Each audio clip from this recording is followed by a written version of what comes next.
सनातन पूजा YouTube channel में आपका स्वागत है। हिंदू धर्म में पौष शुक्ला एकादशी यानी पुत्रदा एकादशी का विशेष महत्व है।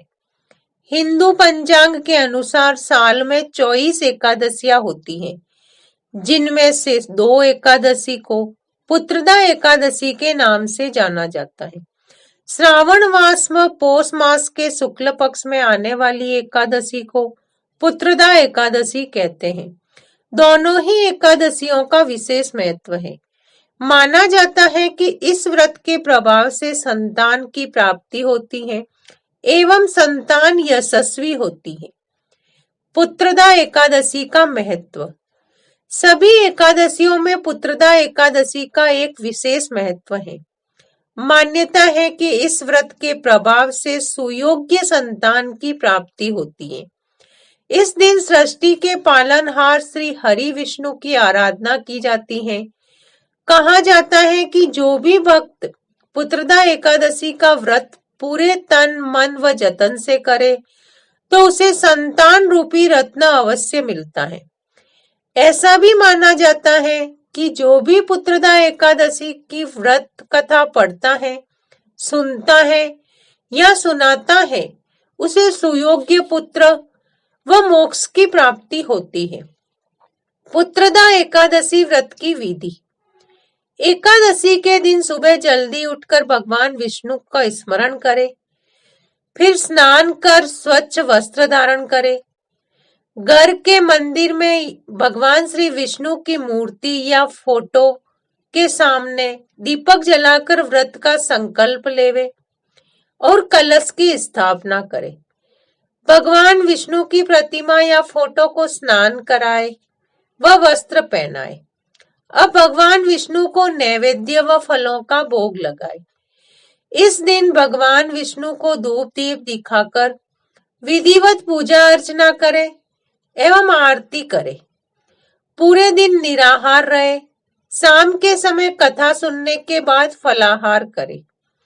दूसरे दिन ब्राह्मणों को खाना खिलाए और अपनी सामर्थ्य के अनुसार दान देकर व्रत का पारण करे।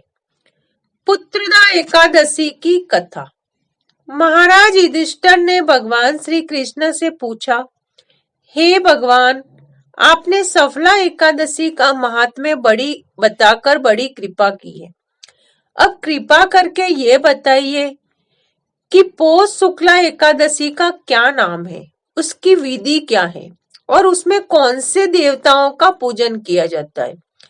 भक्त वत्सल भगवान श्री कृष्ण बोले, हे राजन, इस एकादशी का नाम पुत्रदा एकादशी है। इसमें भी नारायण भगवान की पूजा की जाती है। इस चर और अचर संसार में पुत्रदा एकादशी के व्रत के समान दूसरा कोई व्रत नहीं है। इसके पुण्य से मनुष्य तपस्वी, विद्वान और लक्ष्मीवान होता है। इसकी मैं एक कथा कहता हूं, सो तुम ध्यान पूर्वक सुनो। इस प्रकार भगवान श्री कृष्ण युधिष्ठिर महाराज को पुत्रदा एकादशी की कथा सुनाते हैं। भद्रावती नामक नगरी में सुकेतुमान नाम का एक राजा राज्य करता था। उसके कोई पुत्र नहीं था। उसकी स्त्री का नाम सेव्या था। वह निपुत्री होने के कारण सदैव चिंतित रहा करती थी। राजा के पितर भी रो रो कर पिंड लिया करते थे और सोचा करते थे कि इसके बाद हमको कौन पिंड देगा। राजा को भाई, बांधव, धन, हाथी, घोड़े, राज्य और मंत्री, इन सब में से किसी से भी संतोष नहीं होता था। वह सदैव यही विचार करता था कि मेरे मरने के बाद मुझको कौन पिंडदान करेगा। बिना पुत्र के पितरों और देवताओं का ऋण मैं कैसे चुका सकूंगा। जिस घर में पुत्र न हो उस घर में सदैव अंधेरा ही रहता है। इसलिए पुत्र उत्पत्ति के लिए प्रयत्न करना चाहिए। जिस मनुष्य ने पुत्र का मुख देखा है वह धन्य है। उसको इस लोक में यश और परलोक में शांति मिलती है, अर्थात उनके दोनों लोक सुधर जाते हैं। पूर्व जन्म के कर्म से ही इस जन्म में पुत्र, धन आदि प्राप्त होते हैं।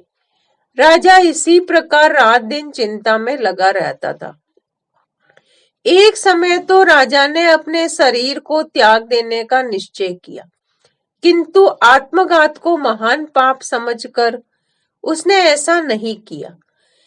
एक दिन राजा ऐसा ही विचार करता हुआ अपने घोड़े पर चढ़कर वन को चल दिया तथा पक्षियों और वृक्षों को देखने लगा। उसने देखा कि वन में मृग, व्याघ्र, सुअर, सिंह, बंदर, सर्प आदि सब भ्रमण कर रहे हैं। हाथी अपने बच्चों और हथनियों के बीच घूम रहा है। इस वन में कहीं तो गीदड़ अपने कर्कश स्वर में बोल रहे हैं और कहीं उल्लू ध्वनि कर। वन के दृश्यों को देखकर राजा सोच विचार में लग गया। इसी प्रकार आधा दिन बीत गया। वह सोचने लगा कि मैंने कई यज्ञ किए, ब्राह्मणों को स्वादिष्ट भोजन से तृप्त किया, फिर भी मुझको दुख प्राप्त क्यों हुआ। राजा प्यास के मारे अत्यंत दुखी हो गया और पानी की तलाश में इधर उधर फिरने लगा। थोड़ी दूर पर राजा ने एक सरोवर देखा। उस सरोवर में कमल खिले थे तथा सारस, हंस, मगरमच्छ आदि विहार कर रहे थे। उस सरोवर के चारों तरफ मुनियों के आश्रम बने हुए थे। उसी समय राजा के दाहिने अंग फड़कने लगे। राजा शुभ शकुन समझकर घोड़े से उतरकर मुनियों को दंडवत प्रणाम करके बैठ गया। राजा को देखकर मुनियों ने कहा, हे राजन, हम तुमसे अत्यंत प्रसन्न हैं। तुम्हारी क्या इच्छा है सो कहो। राजा ने पूछा, महाराज आप कौन हैं और किस लिए यहाँ आए हैं, कृपा करके बताइए। मुनि कहने लगे कि हे राजन, आज संतान देने वाली पुत्रदा एकादशी है। हम लोग विश्वदेव हैं और इस सरोवर में स्नान करने के लिए आए हैं। ये सुनकर राजा कहने लगा कि हे महाराज, मेरे भी कोई संतान नहीं है। यदि आप मुझ पर प्रसन्न हैं तो एक पुत्र का वरदान दीजिए। मुनि बोले, हे राजन, आज पुत्रदा एकादशी है, आप अवश्य ही इसका व्रत करें। भगवान की कृपा से अवश्य ही आपके घर सुयोग्य पुत्र होगा। मुनि के वचनों को सुनकर राजा ने उसी दिन एकादशी का व्रत किया और द्वादशी को उसका पारण किया। इसके पश्चात मुनियों को प्रणाम करके महल में वापस आ गया। कुछ समय बीतने के बाद रानी ने गर्भ धारण किया और 9 महीने के पश्चात उनके एक पुत्र हुआ। वह राजकुमार अत्यंत सूरवीर, यशस्वी और प्रजापालक हुआ।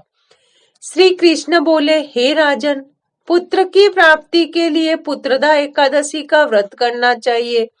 जो मनुष्य इस महात्म्य को पढ़ता या सुनता है उसे अंत में स्वर्ग की प्राप्ति होती है। राधे राधे।